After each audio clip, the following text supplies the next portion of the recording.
Como estão os investimentos em 2024? Primeiro eu queria falar sobre o Ibovespa. Esse ano ele já tem uma queda de 5,07. Quando a gente olha para o IFIX, que é um índice de fundos imobiliários, esse ano ele está positivo em 1,68. Quando a gente olha o IDIV, que é um índice de dividendos, as empresas que pagam dividendos, ele também está negativo em 1,59. Quando a gente fala da taxa do CDI, que é a renda fixa, esse ano está em 6,17 positivo. E quando a gente vê o dólar, 5,75, e a gente analisa esse ano, do início de janeiro até agora, agosto, ele apresentou uma alta de 18%. Mas como o nosso foco são aportes mensais, com foco no longo prazo, eu queria mostrar para vocês como que esses índices se comportaram num prazo de 5 anos. Em verde é o ano de 2024, onde só o CDI, o dólar e o IFIX estão positivos. Quando a gente olha para um horizonte de 5 anos, o que mais trouxe resultado é o IDIV.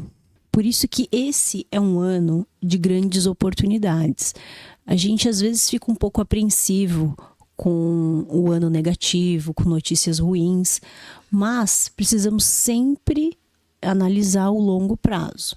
Ainda que eu peguei 5 anos, 5 anos não é considerado um longo prazo, mas em 5 anos o retorno já foi bem maior. Por isso que a importância de a gente manter os aportes regulares, mensais, e esse foco no longo prazo. Porque o nosso objetivo maior é a renda passiva, é viver de renda e viver dessa renda mensal.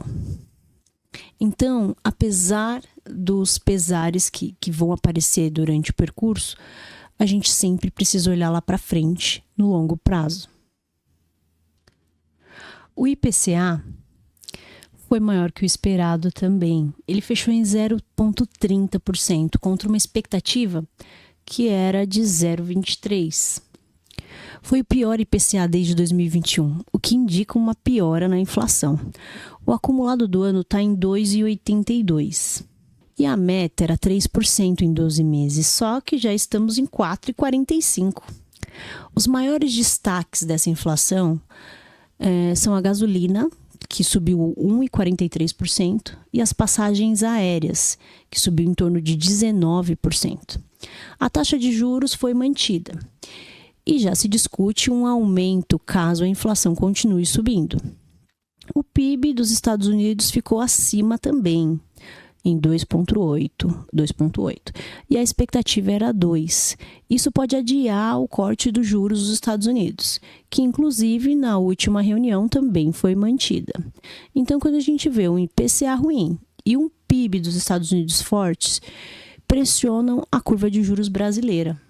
Quando a gente analisa o real, a desvalorização do real, o dólar chegou a 5,75. Então, tudo isso pressiona a inflação importada. O corte dos Estados Unidos também, ele deve ocorrer só em setembro. E deve ocorrer ali de 5,5 para 5,25, o que ajudaria bastante os países emergentes, como o Brasil. Pode ser que até o final do ano ocorra mais um corte, deixando a taxa em 5%.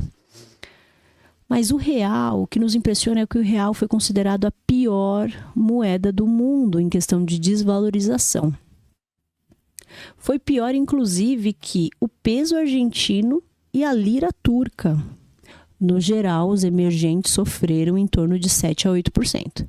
Os maiores motivos são o arcabouço fiscal, as incertezas de corte dos gastos, as incertezas também do novo presidente do Banco Central e também a demora do corte de juros dos Estados Unidos.